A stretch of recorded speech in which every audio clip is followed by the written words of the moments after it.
This is Talking Trades. Welcome to Talking Trades, the podcast that takes you through the world of trades in New England and beyond. I am your host, Chris Levesque, the man who starts every day with a new horizon. And joining me, as always, is the greatest co-host a podcaster could ask for, the Dr. Electrician with a positive charge, Edward Rivera. That's right, prescribing electrical solutions on the daily. And today, our guest on the podcast is Tom Morneault of Morneault Environmental, who is an environmental and abatement contractor out of Chelmsford, Massachusetts. Tom, welcome to Talking Trades. Thank you. Glad to be here. Absolutely. No, I'm super glad that you're here. I'm glad that we get to talk about like asbestos abatement and all that, because I know there's a lot of that changing here in New Hampshire. Like, oh, yeah. Yeah, the regs are constantly changing. I think that, like, as far as I understand it, like renters and landlords and stuff like that, before they rent it out or anything, they have to have some kind of a certificate, kind of like lead, right? So there needs to be inspections before there's any kind of work done inside the space, but there needs to be notifications that there is asbestos and lead inside of the property. Okay. Huh. Interesting. But the regs, in terms of asbestos abatement, the regs are constantly changing. New Hampshire just changed a bunch of the regs. They're starting to look a lot more like the state of Massachusetts. Oh boy. Not a terrible thing. I mean, New Hampshire's regs were pretty relaxed. For me, cost-wise, not a terrible thing. Mm-hmm. I mean, before, you could get away with some stuff and it was a lot cheaper. Now it's going to require a lot more protections, which means it's a lot safer. It's going to cost me a lot more money to get it done. It's going to cost the client a little bit more money, but it's going to, sorry. I got clients calling me right now as we speak. Yeah. I got a crew. I got a crew on a roof in Boston right now. And they are trying to call me to see what is going on. Let me just shoot them a text. Yeah, no worries. Yeah, Boston's a whole other animal, man. Oh, absolutely. Yeah, Massachusetts is a whole other animal. Yeah, just in like general, when it comes to regs and laws and all that stuff. Oh my gosh, yeah. Yeah, I remember when I first moved here, I couldn't even do plumbing or HVAC in New Hampshire because they had the gas fitters, that license. Yeah, Massachusetts and New Hampshire are completely separate. Yeah. It's funny to think about that, states are pretty much separating, like they're independent countries right now. Yeah. So the regs are completely changing. I mean, even if you change from New Hampshire to Maine, it's completely different regulations. Mm-hmm. But the grand scheme of things, it's always the same. It's always 6 mil plastic. It's always 2 layers. It's always critical barriers. Mm-hmm. It's always air scrubbers inside the workspace. We're always doing the same work. That doesn't change. The level of protection doesn't really change. The type of work doesn't really change. The only thing that really changes is how much prep we're doing. Mm. Right? So look back at, like, say, 2018. Sorry, I just had to think about the last time I was a supervisor in the field, right? 2018. So 2018 was the last time I was a supervisor in the field. Wow. I was working for a smaller company, a mom and pop shop.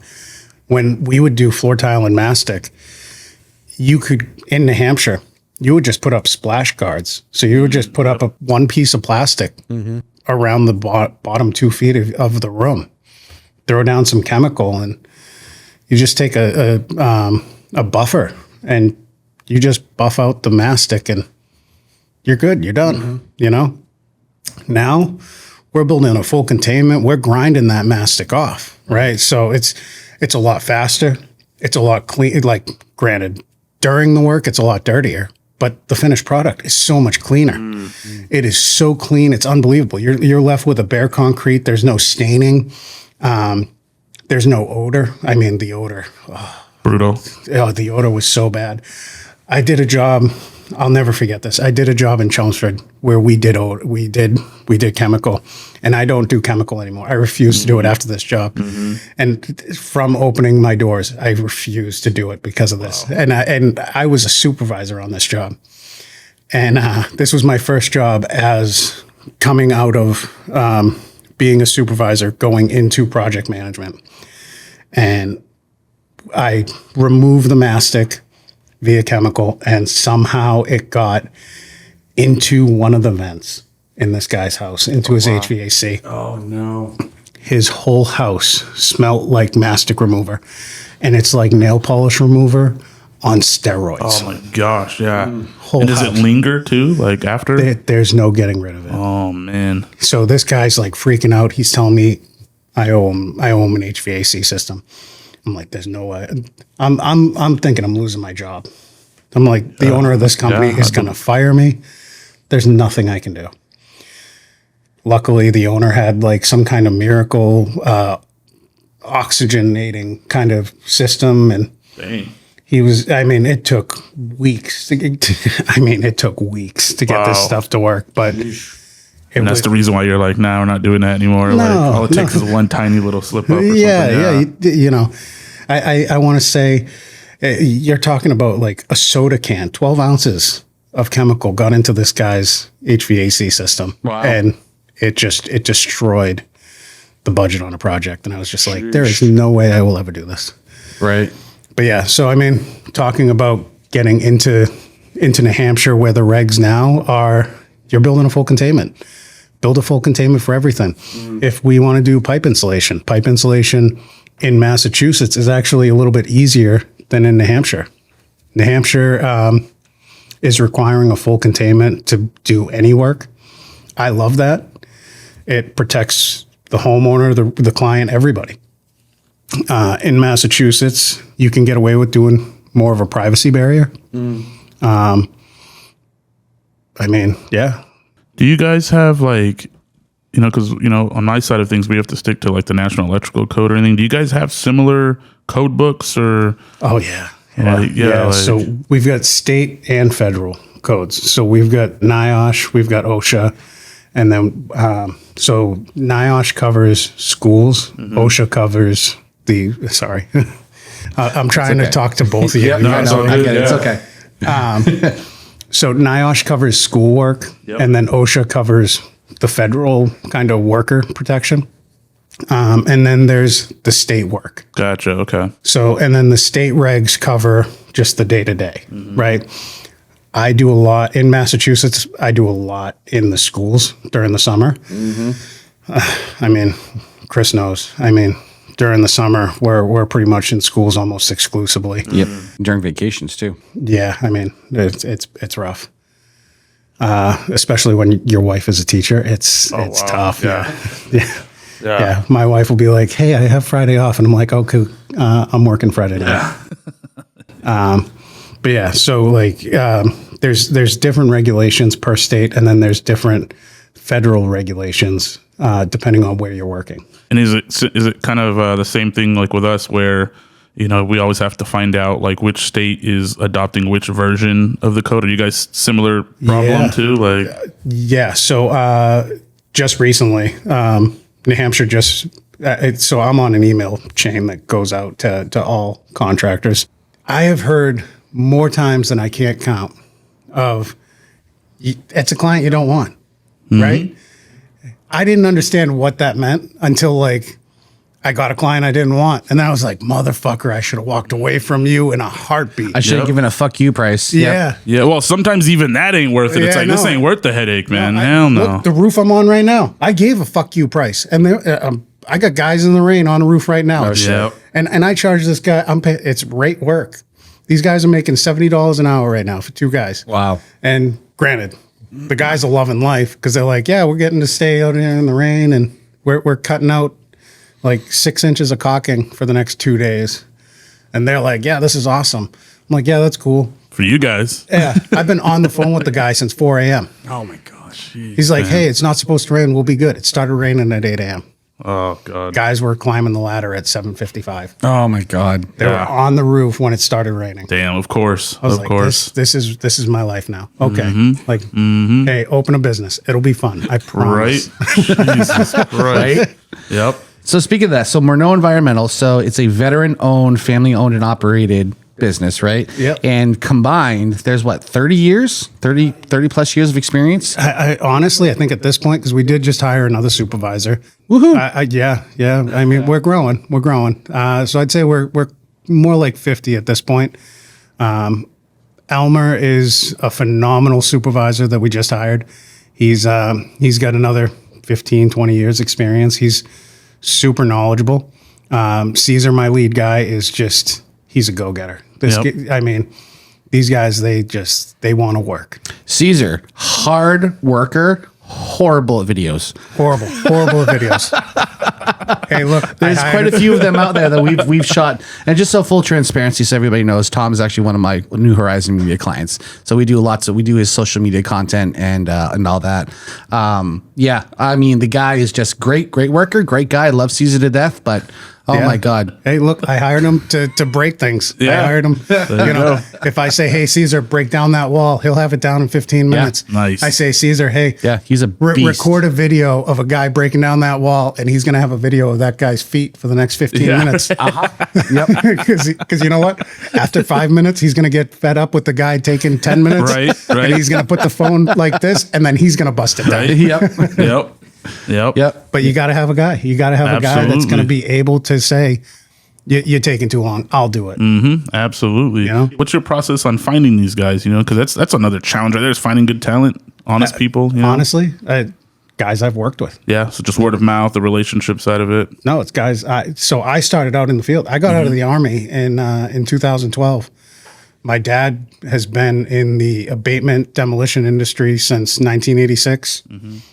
So the Morneault name has been attached to asbestos for pretty much ever, right? And so all of the guys that have come over to me have actually either worked with me, worked with my father. My brothers have been in the trades forever as well. So somebody has worked with us at some point in time. He's got deep-rooted relationships. Yeah. So Caesar actually was my foreman when I was in the field. Oh, wow. Caesar actually taught me how to do asbestos when I was a worker. So, so he told me how to hide from the supervisor on job sites. He divulged all the secrets. Yeah, he gave me all the secrets. And then when I opened up my doors in February 21, I was working at Monadnock Hospital doing a demo job. And I was looking for temps, and Caesar just kind of shot me a message on Facebook, and he was like, "Hey, Papi Chulo, what are you doing? What are you doing? I heard you started a company. You need supervisors?" And I was like, "Yeah, I do actually." Wow, nice. So he reached out to you. Yeah. Wow, that's awesome, man. So he called me up, and I want to say he called me up on like Thursday. Friday, he comes out to my office, which was just my shed. You know, HQ. style. He comes out to my house, and he's like, "Hey, what do you got going on?" I start talking about a couple of jobs we're looking at, and he's like, "Okay, how much you want to pay me?" I was like, I want you to do it for free." And he was like, come on. He's like, all right. So we got to a good number, where he wasn't killing me. Right. And he's like, all right, what about a truck? And I mean, I only had my vehicle at the time. So I was like, look, man, I don't have anything. I mean, I had a trailer and my pickup. I was like, look, what I'll do is I'll rent a U-Haul, figuring, give it a handful of jobs. Maybe I can get into something quick. Yeah. Yep. He was in a U-Haul for over a year. And I didn't realize how much a U-Haul costs. Yeah. I was going to say, we were in the same boat, man, in the beginning. A monthly U-Haul cost me $1,500. Yep. Yeah. Wow. That's actually not that bad. It's not, right? So, but the profit margins that I was getting, while this is going on, I was in an illegally zoned contractor's yard. Yeah. So the guy that I was renting my yard space off of, $600 a month, I had got a couple of shipping containers dropped at this contractor's yard, and we were setting up. I'm like, this is great. Get the U-Haul van, get the contractor's yard. We're building. And then it was like, we start getting some money set aside, and I'm like, all right, we're going to be able to buy the van by like end of July. I get the call. Hey, I need you to come do this interview with the town because we're looking at a zoning meeting. Okay. I go out to the zoning meeting, and everybody starts dogging the fucking the contractor's yard, and they're talking about the asshole in the big black truck with the asbestos. And I'm like, the asshole in the big black truck with the asbestos. I'm like, shit. And I'm wearing my shirt with asbestos all over it, and I'm like, oh god, covering my shirt up, taking my hat off, Right? Jeez. like, oh my god, this is not real life. So I just I just get up and I kind of back out, like, not this guy. The second I walk out, this is like 8 o'clock at night, I start making phone calls, and I called everybody I know, trying to find somewhere to hide. Like, we need to get out of this space tonight. And luckily, I found the shop that I'm in now in Chelmsford. It took roughly 2 weeks. It was an absolute hell of 2 weeks, but we got Long in there. days, long nights. Just I didn't sleep for 2 weeks. Yeah, it was I bet. it was the most stress I've ever been in outside of combat. So in that 2 weeks, any bit of money I had saved to buy Caesar's van is gone. wow. At the same time, I have somebody come up to me and say, hey, I'm looking to leave where I'm currently at. I'd like to come on, and, looks like you could use an estimator, project manager style. And I was like, yeah, sure. Let's do this. So I brought them on thinking, you got an asbestos supervisor's license. I can kind of fit you in wherever I need you. So I go out and I'm like, I'm going to sell a shit ton of work. Now I've got 1.5 crews. And I just started rebuilding. Well, in the process, I ended up picking up another guy. Once they both come on, I start selling work like a motherfucker. Like, hey, let's start. We got to build. I gotta make rent. Now we're in a 5-year lease. Like, I got to make things happen. At the same time, I got to get Caesar out of this $1,200 a month fucking van. Right. So I start shopping around. Hey, I found a fucking van for sale for like $4,000. Yeah, dude. I end up buying this van for $4,000, and it still runs to this day. Crazy. Nice. Yeah. Oh, is that the black one? No, it's the white one. Oh, it's the white one. Yeah. That's all screwed up. Yeah, the white one. It just got rear-ended like 2 weeks ago. What is it, 2002? No, it's a 2009 E150 with 225,000 miles on it. It just got rear-ended last week. The rear bumper is completely caved in, but the back door is open. So I was just like, look, I told the guy that hit us, he's a nice guy. He's a mechanic down the street from us. I was like, look, man, you work with my mechanic. I'm not going to beat you up on it. Like, what we'll do is you replace the bumper and we'll let it go. But take care of me on the back end, And I just put a sign up on the window of the back window of the van, and I was like, do not touch the bumper. I remember that. It's still on there. I mean, It we're is still waiting on for the there, bumper to go. It's funny, that van is actually in a video that we just released yesterday. That's almost like a Home Depot commercial. Oh, Yeah. nice. Yeah, it's nice. pretty epic. It's It's pretty my epic. favorite video. Nice. It really is. It's my favorite video. It's pretty epic. Yeah. Just so you're hearing that fourth voice coming through, that is Tony ReZe, co-owner of Ion Electrical, Yeah, I'll just who's our guest co-host today. Yeah. Hi, I kind of came in late. It's good to be here. I just, you can call me Ramon. Ramon, Good nice to meet you, man. Nice to meet you. I just, you said it earlier, but To everyone else, he's Tony, aka Brandon. it's been picking my brain. Like, so for those 2 weeks, were you just parking at churches and stuff? Like, where have you putting this thing? At your house? No. So I left it there. I left it so that's what I'm saying. So every day, like, you're it- making sure it's not towed. Yeah. So, making sure. yeah, dude, that's what I'm saying. It's right down the street from my house. So it's not even 3 minutes away from my house. Every morning, I would literally go to this contractor's yard, check on everything, go out. I would come back to this contractor's yard 3-4 times a day. Oh, wow. And Chris sees me out in the normal day now. I'm always on the road. I go to my shop. If I'm lucky, I'm in my office maybe once a day. Yep. Like I am, Believe it. yeah. You know, once you go, it's go time. Man. Go time. Exactly. Yep. You know, everything. My office is in my truck. Yep. The reality of it. Yep.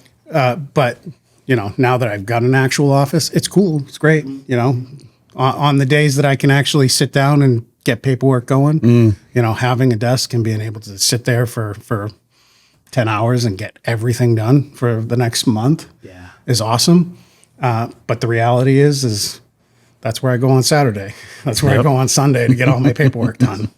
Absolutely. Yep. So with your military background, has that helped shape like your work ethic and stuff on how you? Because I see you going through all this crazy stuff, which we all go through. But I'm just wondering, did that help at all, or did it hinder? No. My ADD.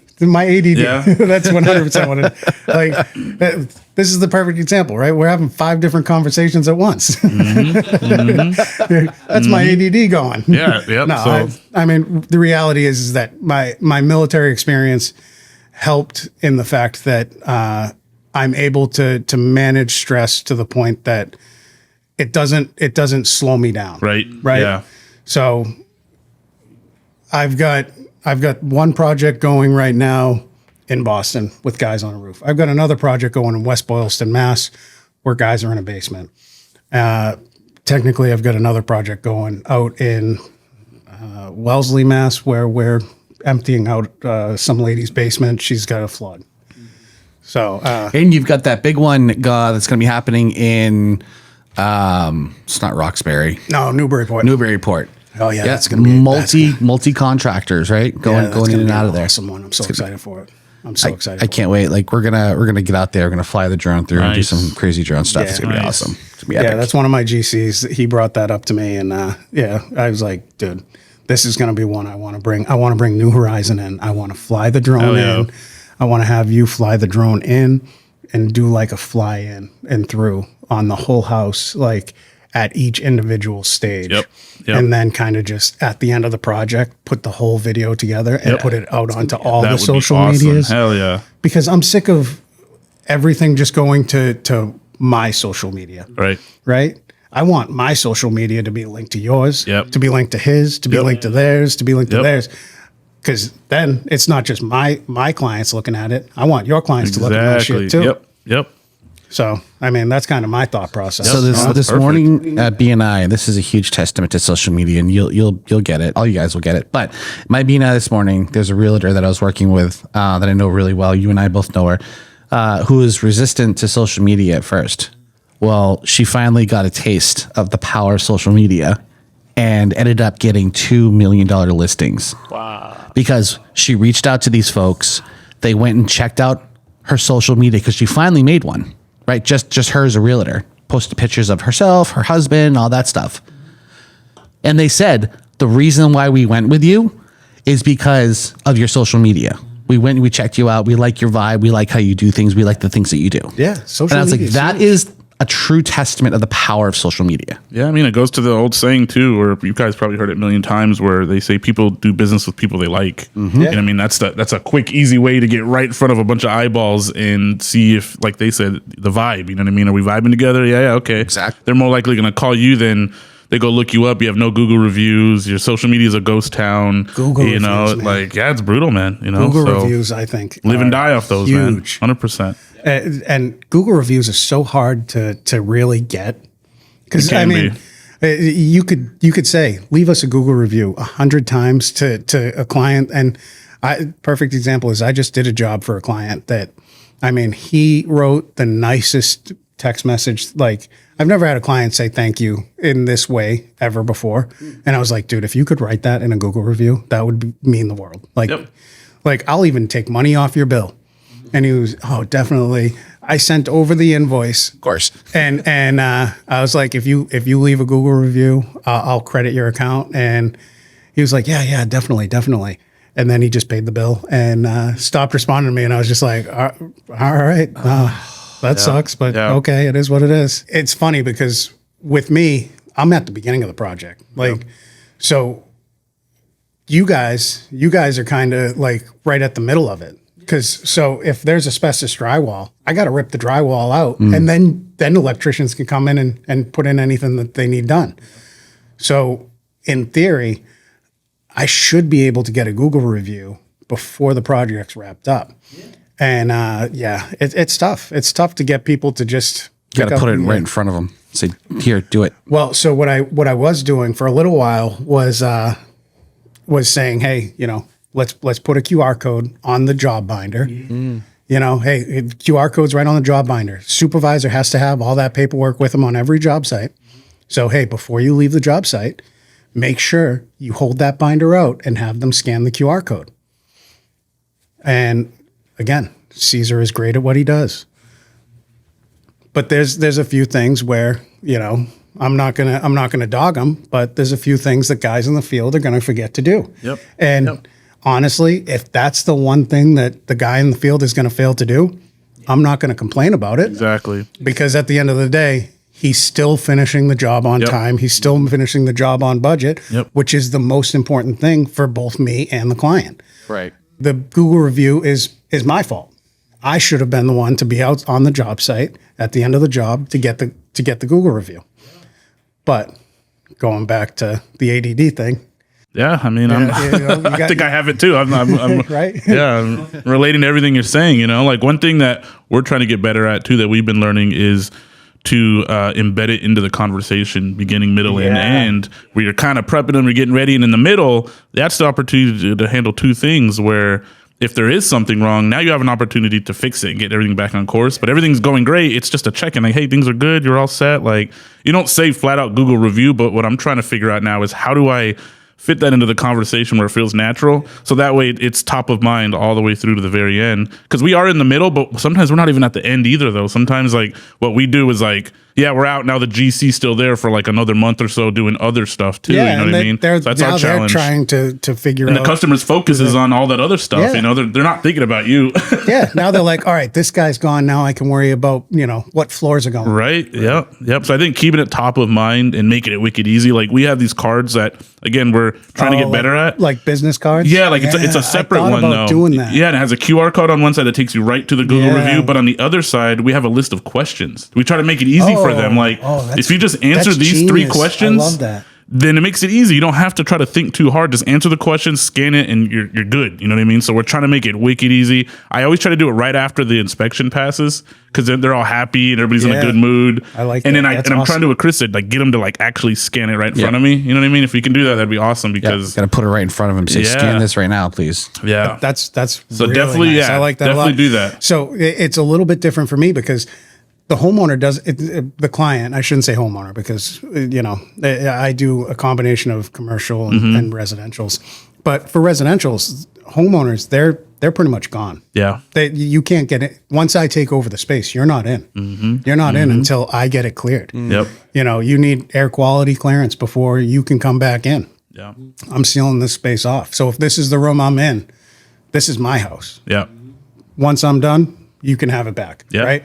So they say I'm in here for 3 days, and perfect example is the house we just did in Maynard, what I'm talking about.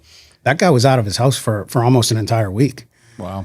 His entire house had asbestos floor tile and mastic. So and he had just bought the house. So it was like, I felt so bad for him, man. It was shit luck on his part. He just bought the house and he was like, hey, I just found out I have asbestos. And I was just, he didn't even have furniture in the house. He just bought it, moved in. And I'm talking when I went to go look at it, he's like, yeah, so this is where I live. And he's got an air mattress set up. I mean, he had just moved in and there's a duffel bag with clothes. And I was like, hey man, I'll put in an emergency waiver. We'll definitely get the waiver. I mean, you're not even living here right now, technically. We'll get the emergency waiver and I'll get a crew here for Monday. And he was like, okay, so where do I go? And I was like, somewhere else. Yeah, elsewhere. A hotel? That would be my guess. Don't go to a bridge. Like that's all I can say. Absolutely. Just, if you're gonna pick a bridge, pick a tall one. Yep. Make it worth it. but make sure you pay me first. Yeah, right. Yeah. We need 100% deposit on this one. Right. Suicide's not funny, unless you pay me first. Yeah, absolutely. Sheesh.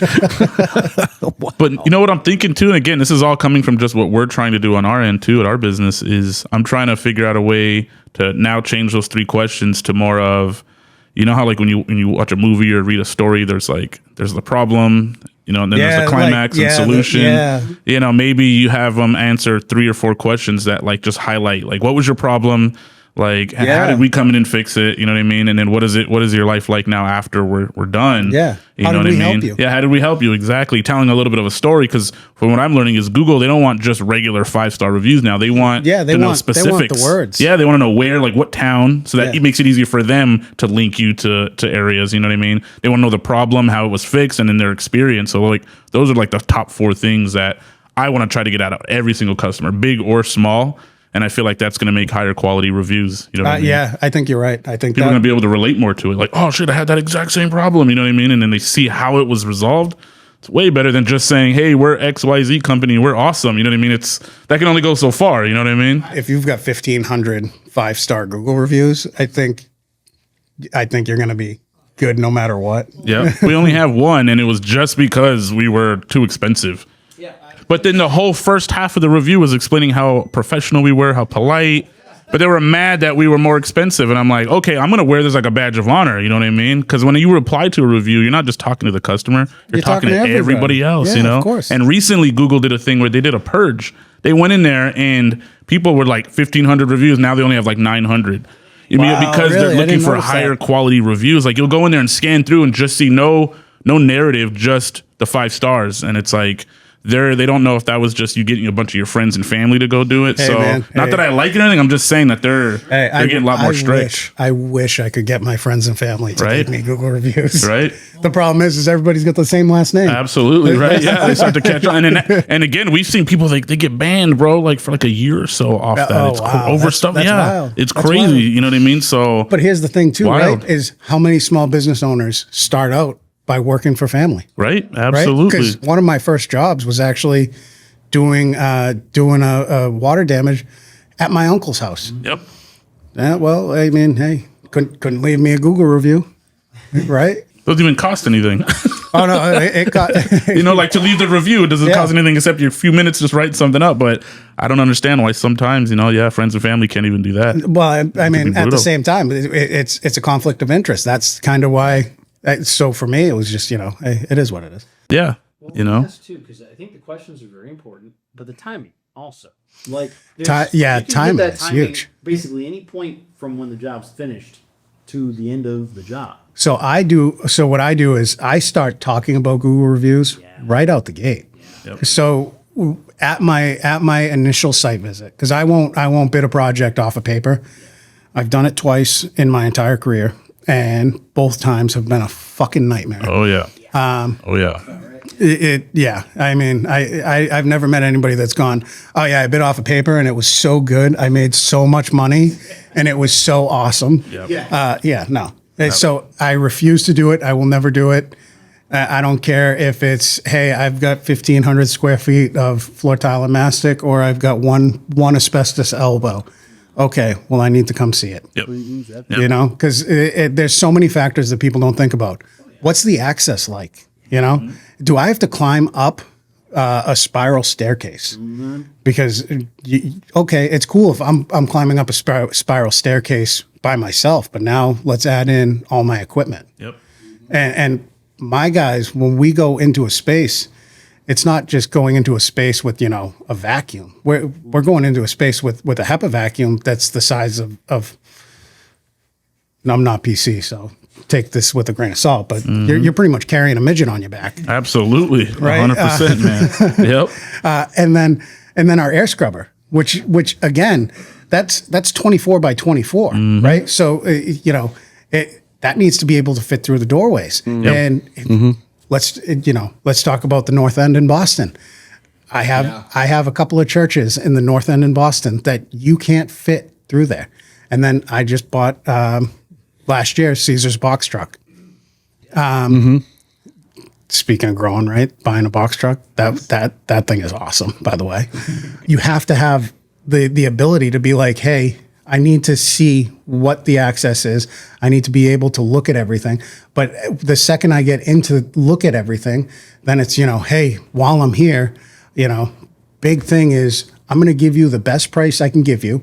I'm going to try and give you the most bang for your buck. Look, you want me to do one elbow, but you've got 5 elbows here. In my day rate, because I'm not going to charge you for 3 hours worth of work. It's going to take me 2 hours to get here. It's going to take me 2 hours to go home. The guys are going to have to get paid for an 8-hour day no matter what. Yep. So let's give them an 8-hour day. Let's get all of it, right? Yeah. Yep. And at the same time, let's talk about, hey, all right, well, let's give you the best bang for your buck. And while I'm here, hey, at the same time, make sure you leave us a Google review at the end of it and let us know what you think about us. Let us know, right? Let everybody know, hey, we're here to try and help you get through this and try and eliminate the issue.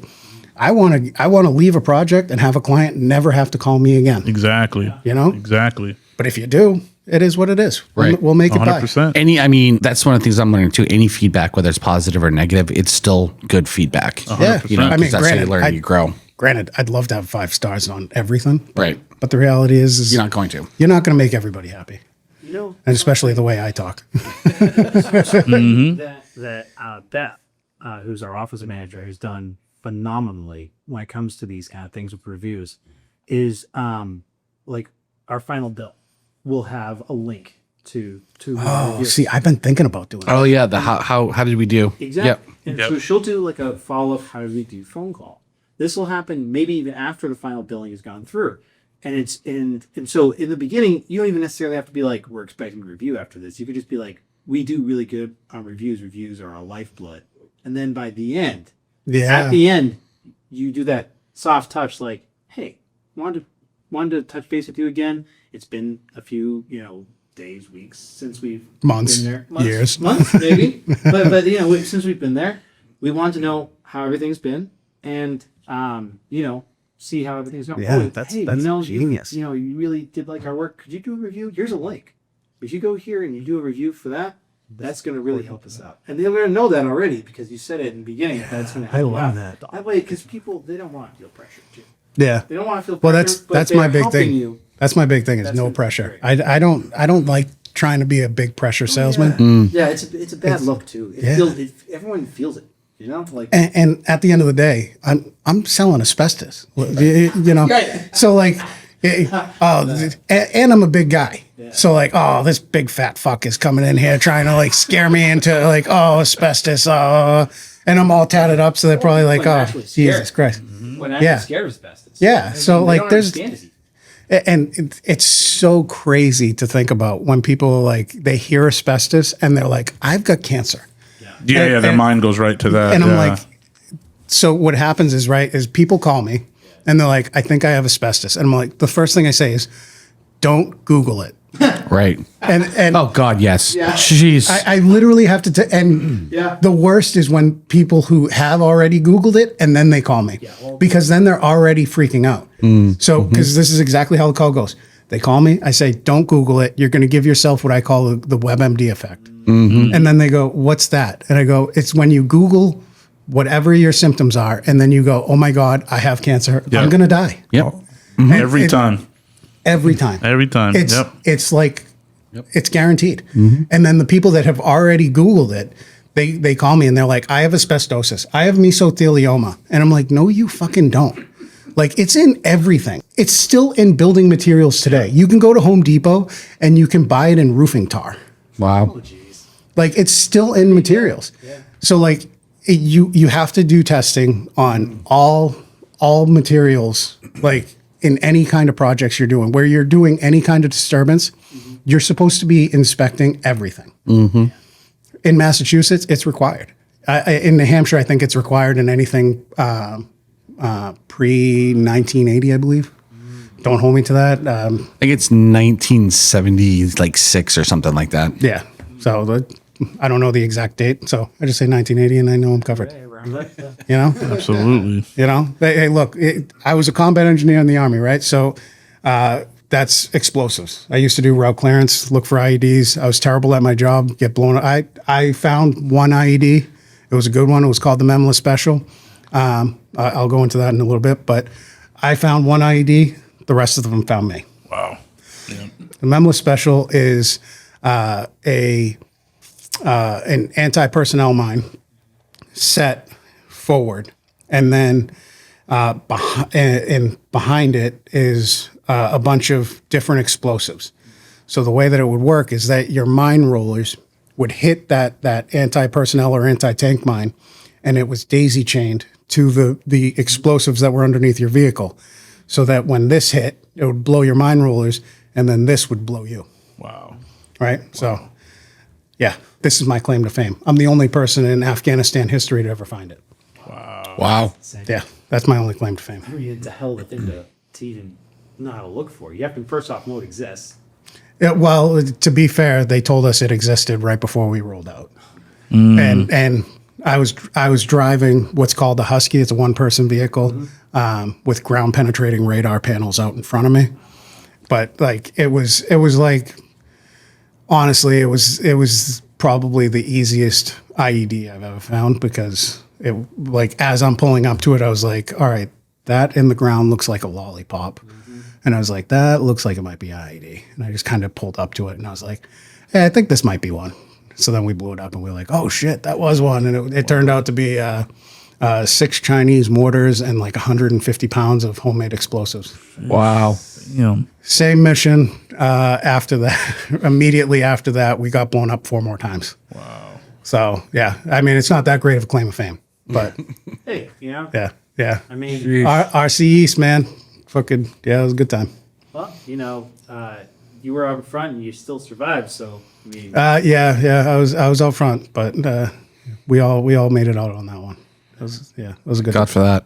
Yeah, it was a good deployment. I mean, I got to say, like, the contrast between that, some of the struggles you're dealing with in business, does it make it easier to handle or to, like, at least endure through it, Yes, it makes it a little bit easier. I mean, the stress behind a business is completely different, man. It really is. The stress of combat, man, like, combat was almost fun. Like, you do so much training in the military that, like, my best friend, Sergeant Patrick Cole, literally, me and him would be out on ranges, and we'd be like, you'd be doing shoot, move, and communicate. And we'd be like, I'd be down and I'd be shooting, he'd move, and then he'd start to shoot, and then I would move to where he was, right? Yeah. So as I start to shoot, I'd start singing. You break out in song, but every firefight, I'd end up breaking out into Brown Eyed Girl. That's my firefight song. Yeah, every firefight I've ever been in, singing Brown Eyed Girl. I'm all about the Temptations. Don't ask me why. Love the Temptations. It's interesting. That's what I'm saying. Yeah, I know. Hell yeah. That's interesting. And what's comical is I don't listen to music at all when I'm driving. And then the other day, my daughter friggin' turned on Alexa for the first time in like forever.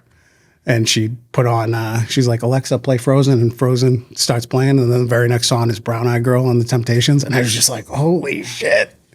Wow. I was like, oh, we're gonna go shoot some Taliban. Nice. My son's like, Dad, what? range now. Hey, like the Manchurian Candidate just get triggered, like, ready to fucking go. Let's do this. Like, oh wait, I fucking brainwashed myself. Right? Like the army didn't need that's help. that muscle memory. Yeah, that's exactly what it was. Yeah. But yeah, so I mean, in terms of the stress, I wouldn't say that the army or my time in the military helped with that stress. Getting out of the military, the help I got with my PTSD after I got out, the soldiers' home, the VA. I mean, dude, I have spent, I couldn't tell you how many hours in therapy. Yeah. I mean, that's what's helped. Yep. To tell you the truth. I mean, that's the truth behind it all. Right. I mean, I was a psycho when I got out of the army, and I mean, my wife will attest to that one. Even some of my buddies. I mean, it was bad. I was on a downward spiral, And luckily, I had a good network around me that brought me back to reality. And I had a good job, which has turned into a phenomenal career, which has turned into a business. Yeah, I mean, it makes sense because now that I'm thinking about it, it might even be something that goes even before like the military, because it sounds like it's something like embedded in you and not necessarily the military. Like, because to do what you've done so far and to deal with all these ups and downs that you're telling us, I mean, I feel like it takes a certain type of person. Not everybody's a good fit to run business. They think they are. They look at all the sexy and glamorous stuff, but there's a lot of dark side of running a business, man. It can be very lonely too. Dude, I don't see any glamour. You know what I mean? Like, I haven't seen glamour yet, man. Yeah, I guess, you're right. I mean, I guess it depends on the perspective. Like for me, like the fact that like I'm not making all the millions that I want right now, but the fact that I can take Mondays off and spend with my kids.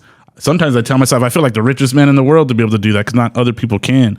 So I guess it's a perspective. Yeah, you know what I mean? Being able to control our own schedules is phenomenal. Yeah. But at the same time, we're responsible for our guys. Absolutely. So Yep. my big thing is I will not miss a day of work if my guys are going to have to miss a day of pay. Right? Yep. Because if we miss a day of work, that means that their family is going without food. Yep. Yep. So, and 100%. my big thing on top of that, this is something that I carried from the military, is take care of your guys like their family. Yep. So every 4th of July, I take my entire company and we all go on a camping trip. Nice. So we don't do vacations. Everybody has their weekends off. I try to not schedule any weekend work. If we get it, we get it. If we don't, we don't. We're not chasing the weekend work.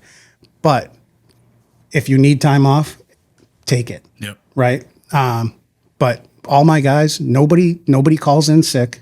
Nobody asks for vacations because we all know come 4th of July, you're going to get a paid vacation. You're not going to pay for the camp because I rent campers for your entire family. Nice. So that's 8 people to the camper. I rent out the camper. I rent out a golf cart for your family to stay there, and then I pay you for the week. Nice.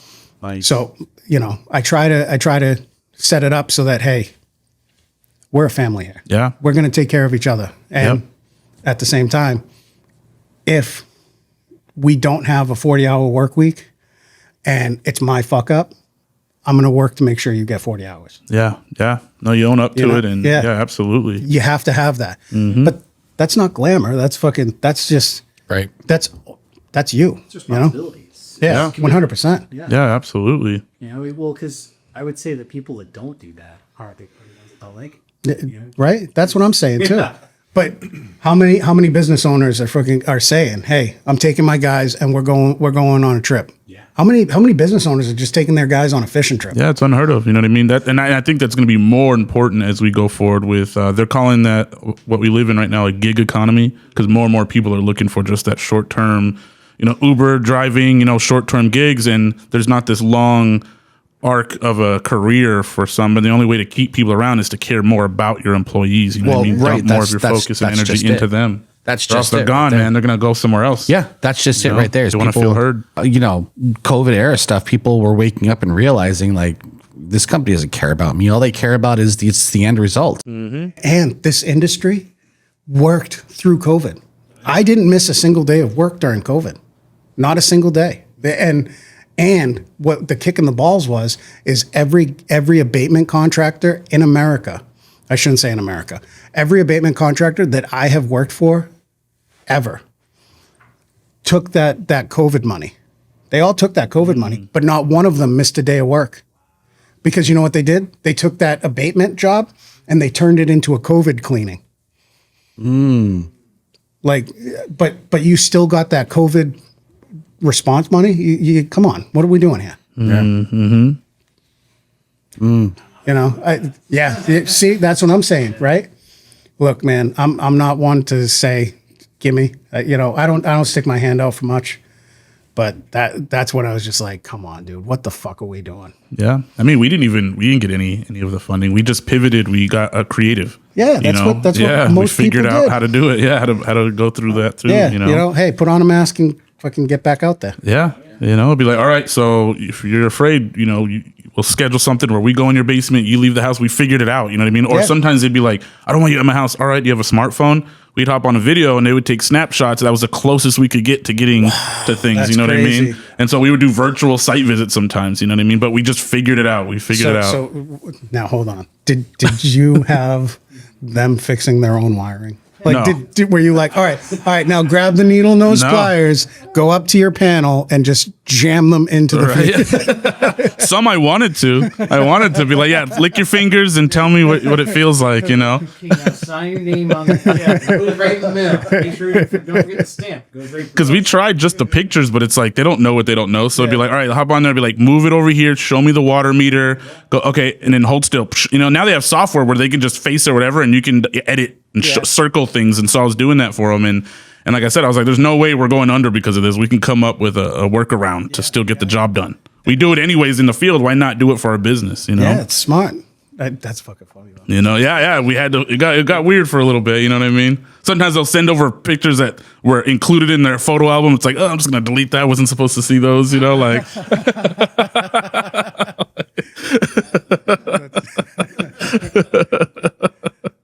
Like, oh, I thought you were a guy. Yeah, it's like, yeah. I think one was like the dude was like sharing an ice cream with his dog. You know what I mean? The two tongues were Is that like. what you call it? I was like, Jeez. I was like, Oh, God. I was All right. okay, like, Two tongues, one cone. yeah, they were like, Oh, God. yeah, 2 tongues, 1 cone, bro. They were going to town. That's the title of the podcast. Yeah, and I think right they now. were making eye contact too, which made it even weirder. You know? wanted a catch, right? There it is. Yeah, the hook, 2 tongues, 1 cone. Oh, God. Can't wait to see the thumbnail for that. Man, with AI though, we can make something up real quick. You know. Oh man! Hey Tom, it was great having you on the podcast, man. If Absolutely, anybody dude. needed any mold remediation or asbestos abatement or anything, any of your services, how can they get a hold of you? Yeah, so Facebook, social medias, Instagram, Morneault Environmental, website, morneautenvironmental.com. Call me directly, 978-404-1467. Yeah, New Horizon, reach out through them. Heck yeah! Awesome, man. Hey, it was great having you on here. We definitely want to thanks have for you back to have more 100%, conversations. absolutely. Awesome. I feel like So, there's a for lot sure. more we can unpack. 100%. Yeah, no, absolutely. Yeah. Definitely. All right, that's it. That's all the time we have for this week. Listeners, if you enjoyed today's podcast, please stretch out with your feelings and share your thoughts. We really, really want to hear from you. Please give 5 stars and leave a review if you're feeling generous on whatever platform you get your podcast. You can find the Talking Trades crew on all socials at Talking Trades, or you can go to our new website, talkingtradespodcast.com, where you can find all the behind the scenes, old episodes to listen to, and a new link to the official Talking Trades merch, where you can buy hats, hoodies, and shirts. Today's episode is produced by New Horizon Media Inc. Today's episode music was provided by RB ReZe. That's RB capital RE capital ZE. You can find him on bandlab.com/RB ReZe. We thank you for your contribution to our podcast. I'm your host, Kris Levesque, the man who starts every day with a New Horizon. I can be found on all socials at New Horizon Media Inc., where the new is NU. Dr. Electrician, where can you be found? So you can find us at ionelectricalllc.com. You can stay up to date on Instagram, Facebook, and LinkedIn. And our office number 603-513-2024. All right, that's it. Thank you again for listening to this episode. Until next time, keep on Talking talking Trades. trades.